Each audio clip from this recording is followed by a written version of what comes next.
C'est les deux, évidemment, chacun à leur façon. Ce qui m'intéresse le plus dans la recherche, ce sont les recherches sur les exoplanètes, c'est-à-dire ces planètes qui sont autour d'autres étoiles que le Soleil, dont on connaît déjà plus de 1000. Et la question est de savoir, ce qui nous intéresse, c'est de savoir si elles sont habitées. Et il est possible qu'on sache relativement prochainement s'il y a de la vie sur ces planètes.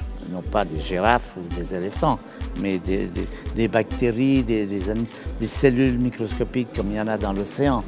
Et ça, on pourrait le savoir par l'étude de l'atmosphère de ces planètes. Si on trouve une planète qui a une atmosphère d'oxygène, comme la nôtre, il y a de bonnes chances qu'il y ait de la vie. Parce que sur notre planète, l'oxygène est un produit de la vie. Au début de la Terre, il n'y avait pas d'oxygène. C'est le plancton qui a transformé des oxygènes de gaz carbonique et de méthane en oxygène. Donc ça, c'est quelque chose qui pourrait arriver assez prochainement. Évidemment, ça ferait toute une histoire. Ça ferait du buzz, comme on dit aujourd'hui, si on découvrait qu'il y a de la vie ailleurs.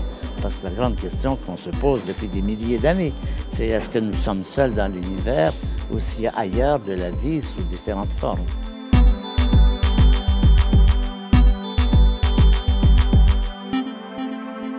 Alors, je vais vous dire, l'intérêt parce qu'on dit souvent pourquoi envoyer des satellites qui valent des milliards de dollars plutôt que de bâtir des hôpitaux. L'idée, c'est de dire que, par exemple, quand Kennedy a voulu envoyer des satellites un satellite des hommes sur la Lune, qu'est-ce qu'il a fait? Il a choisi l'État américain le plus pauvre, qui est l'Alabama, et il a installé sur les lieux tous les laboratoires. Total que l'argent a été donné. Où il est parti l'argent?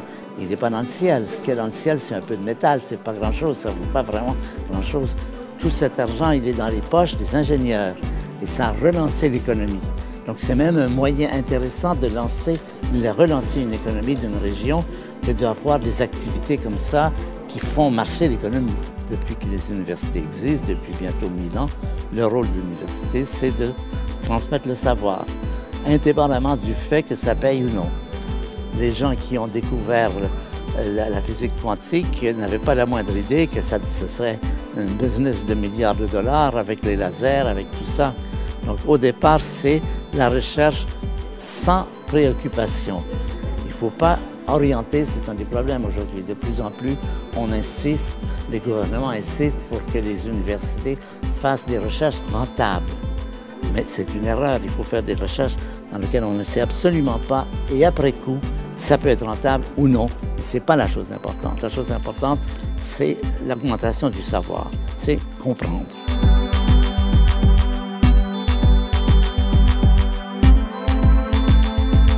Alors, ce qui est intéressant, justement, j'écoutais des personnes qui en parlaient tout à l'heure, c'est des discours assez rares aujourd'hui.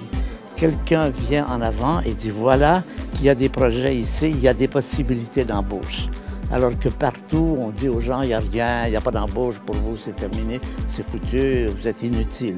Ça, c'est très dépressif, c'est très mauvais pour les dynamiques des étudiants. Au contraire, de voir quelqu'un qui fait une liste des domaines dans lesquels il y a de l'embauche, ça me rappelle il y a 50 ans, quand j'étais étudiant, il y en avait plein. On était constamment, moi, les dernières années d'études que j'ai fait aux États-Unis, on passait son temps à visiter des centres qui seraient intéressés à nous embaucher. Ben, ce que je vois aujourd'hui, je ne connaissais pas jusqu'ici, ma venue ici m'a beaucoup intéressé pour voir tout ce qui se passe et je trouve ça très bien. Je crois qu'au contraire, vous avez beaucoup d'avenir sur ce plan et que vous avez Toulouse près de vous qui peut vous aider. Vous avez un marché, des universités, des cours et tout cela. Tout ça fait en coopération entre ces universités, Toulouse, Montpellier, c'est très bien. Je crois que c'est sur la bonne voie.